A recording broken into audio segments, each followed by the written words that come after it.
Assalamualaikum warahmatullahi wabarakatuh. Alhamdulillahirabbil alamin. Shalatu wassalamu ala asyrafil anbiya'i wal mursalin wa ala alihi wa ashabihi wa man tabi'ahum bi ihsan ila yaumiddin.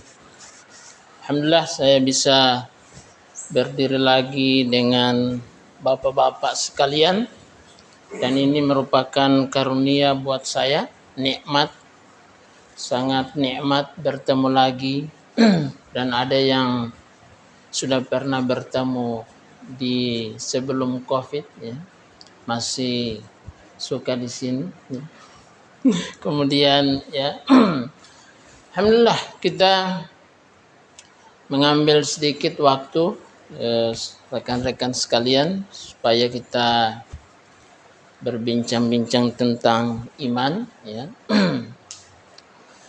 Bahwa perlu kita ketahui kita semua ini adalah dai, ya, penyeru agama Allah Subhanahu wa taala. Oleh karena itu Nabi kita Muhammad SAW kita sudah hafal bersama, ya. Pernah beliau mengatakan ballighu anni walau ayah. Sampaikan olehmu dariku walaupun satu ayat. Oleh karena itu jangan kita melihat siapa yang menyampaikan, tapi kita melihat apa yang disampaikan. Karena ini adalah perintah dari Nabi, maka tidak harus yang menyampaikan itu baik dulu. Karena ini adalah perintah, ya. Bahkan seorang minum khamar, dia berkewajiban menegur teman minumnya. Haram ini. Supaya tidak dia pikul dua dosa. Dosa minum dengan dosa membiarkan orang lain berbuat kemungkaran di hadapannya. Dia harus menegur. Oleh karena itu ini sangat penting, ya. Kata pepatah Arab, al-hikmatu dolatul mu'min, fa aina wajadaha fa huwa ahaqqu biha. Hikmah itu barang hilangnya orang beriman. Dari mana saja dia dapat, maka dialah yang berhak mengambilnya. Jangan kita lihat, ya. Ketika orang bahotbah dia bilang, jangan kita berbuat zina, baru dia koreng. Ente tahu dia itu? Kasus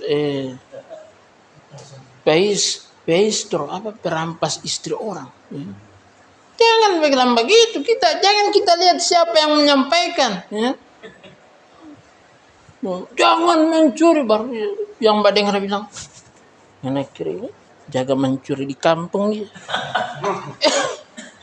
Jangan kita lihat, ya, yang menyampaikan, kita lihat apa yang dia sampaikan. Karena itulah barang berharga orang beriman. Barang hilangnya orang beriman. Kalau ada orang yang seseorang itu DP barang hilang, baru kalau dia dapat di jalan, dia yang lebih berhak mengambilnya daripada orang lain. Begitulah ini hikmah, ya. Jangan kita lihat, kita lihat dulu siapa yang menyampaikan, jangan. Ya. Itu Imam Ghazali. Kenapa dia jadi imam? Setiap ilmu yang dia dengar, dia cuma tulis. Baru dia dapat dengan perompak. Semua penumpang kapal diambil semua barangnya. Baru dia dapat. Yang punya apa? Dia bilang, cuman ini buku catatan.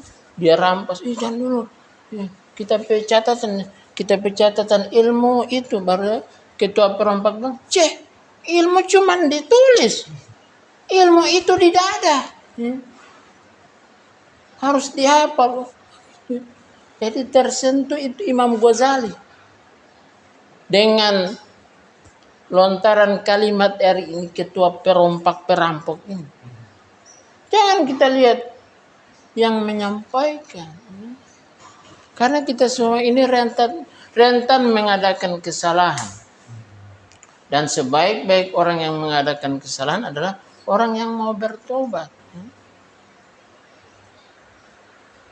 Jadi semua kita ini adalah da'i, ya, menyampaikan ilmu yang kita ketahui. Kalau Anda tahu itu alif, sampaikan ke yang tidak tahu. Bagaimana itu alif? Jangan sampai dia baku tabrak dengan tiang listrik. Dia tidak tahu ini alif. Ya. Ya. Jadi Masya Allah. Jadi apa yang misalnya saya cuma tahu surat Al-Fatihah. Sampaikan ke orang yang belum hafal. Itu dulu. Pada zaman sahabat itu rata-rata banyak orang yang tidak tahu membaca. Tapi mereka cuman pintar menghafal. Maka orang yang tahu itu diajarkan. Ini hafal ini. Jadi apa yang kita tahu itu kita sampaikan. Ini adalah amanah Nabi kita, dipikulkan ke kita, kemudian disuruh sampaikan.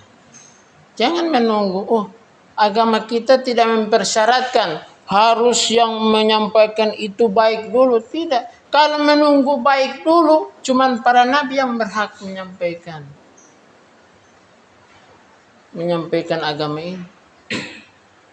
Semuanya punya andil untuk menyampaikan apa yang dia tahu. Ini saya tahu ini surat Al-Fatihah, sampaikan ke yang belum tahu. Ada yang belum tahu, ya.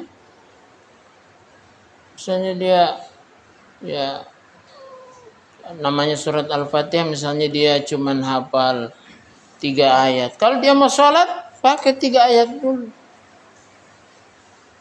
Karena la yukallifullahu nafsan illa wus'aha. Allah tidak membebani satu beban kepada satu jiwa kecuali dengan kesanggupannya. Kalau dia cuma tahu surat Al-Fatihah 3 ayat, maka itu dulu yang dia baca ketika dia sholat. Tapi dia tidak boleh ba'imam.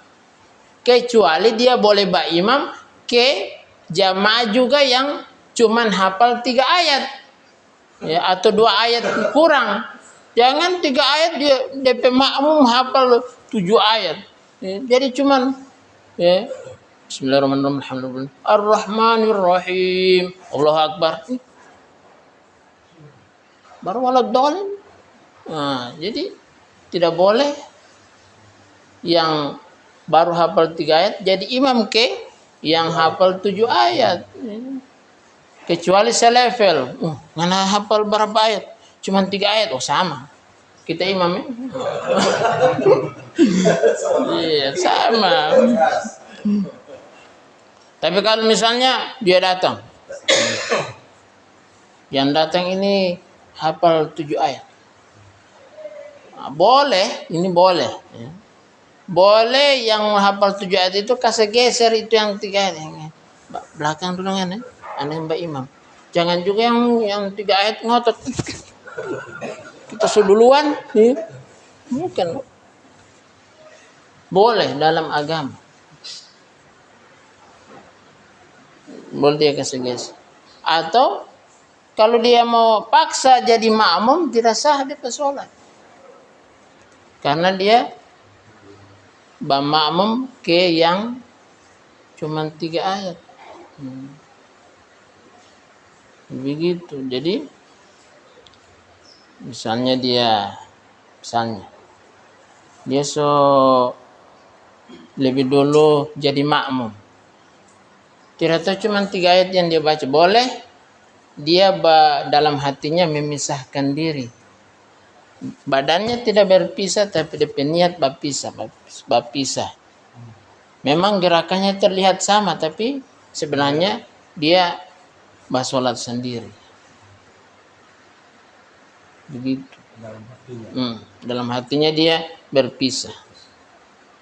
Karena di dalam Imam Syafi'i, mazhab Imam Syafi'i, tidak sah seorang yang bagus Al-Fatihahnya jadi makmum ke yang tidak bagus Al-Fatihahnya. Misalnya orang DP yang bagus Al-Fatihahnya jadi makmum, baru tidak tahunya, ini imam tidak karu-karuan DP Al-Fatihah, maka boleh dia berpisah. Tapi kalau dia tetap bertahan, tidak sah dapat sholat.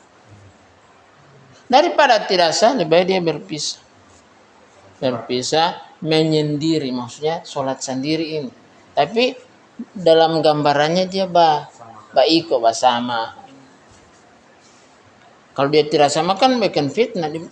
Wow, sobiong itu orang itu. Jadi gitu ya. Coba pisah diri.